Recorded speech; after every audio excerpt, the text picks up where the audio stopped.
Sir, in the course of his speech, the Honorable Minister made a statement to the effect that the food situation in the country will continue to be satisfactory during the months to come. I entirely agree with him because we have had a fairly good monsoon and the condition of the standing crops is fairly satisfactory. Even the 2 or 3 states which had to go through a period of drought are now faring better, and the position in those states has improved to a great extent. The state governments and the Food Corporation of India are going about the job of building up adequate stocks of food grains without any let or hindrance. All these things point to a bright future for the country in the food front. At the same time, we should not lose sight of the fact that this remarkable success has been possible mainly due to the efforts put in by the agriculturists.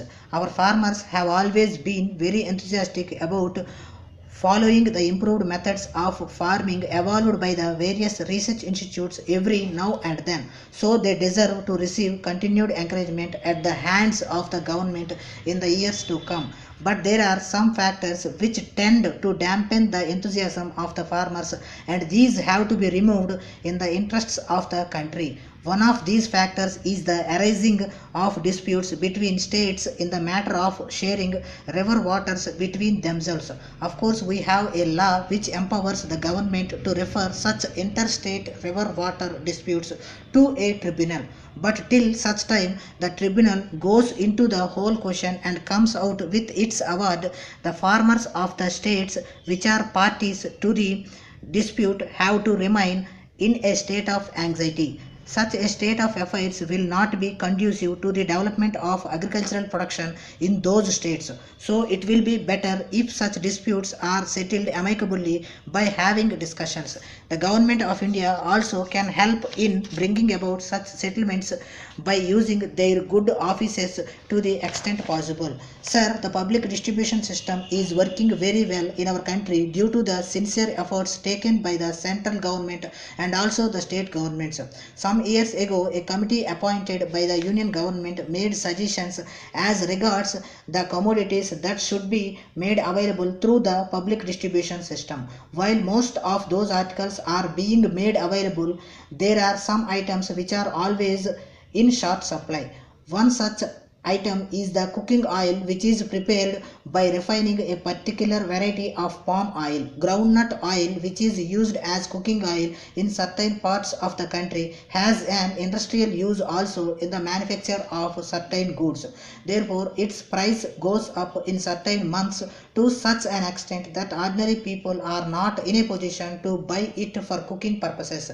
The only cheap alternative available to them is the refined palm oil.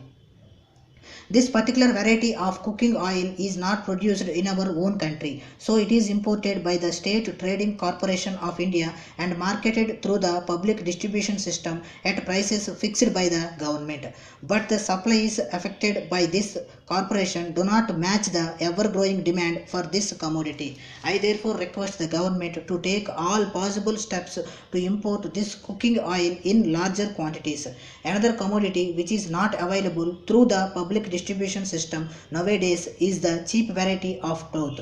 It is said that this variety of cloth, which is manufactured by the silk mills taken over by the National Textile Corporation, is being sold through the retail shops of that corporation. But such shops function only in towns and cities, and it is the people living in the rural areas who have more need for cheap cloth. I would therefore request the government to revive the system of selling this type of cloth through the public distribution system. Sir, the cooperative stores play a vital role in the effective implementation of the public distribution system. It is a fact that most of the cooperative stores in the urban areas are functioning very well. But as far as the rural areas are concerned, it cannot be said that the consumer cooperative movement is given the same amount of importance which is given for the purpose of extending credit facilities to the farmers. This position has to be set right, and the consumer cooperatives have to be strengthened. I would suggest that the Government of India may examine the matter carefully and if necessary make necessary suggestions to the state governments. Sir, I would now like to say a few words with regard to the issue of family cards for getting supplies of essential commodities. In the present system, family cards are issued once in 4 or 5 years after making an enumeration of the families in a particular area. Of course, this enumeration is done very carefully by responsible officials. Still, some mistakes do happen during the course of the enumeration work.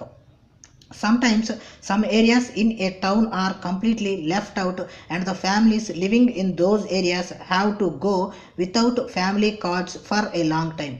To prevent such omissions, I would suggest that the list prepared by each enumeration official should be checked by a supervisory official by doing door-to-door verification and also checked again with reference to the electoral roll relating to that area. Even after the issue of the family cards, surprise checks should be made by superior officials to trace out bogus family cards. In case there is addition of a member in a family after the family card has been issued, the head of that family should be enabled to get the addition noted in the card without any unnecessary delay. Similarly, the procedures for getting new cards in between two enumerations and also for transferring the cards from one place to another should be simplified. If all these things are done, the existing system will get strengthened and will be of more use to the public. With these words, I thank you very much for the opportunity given to me.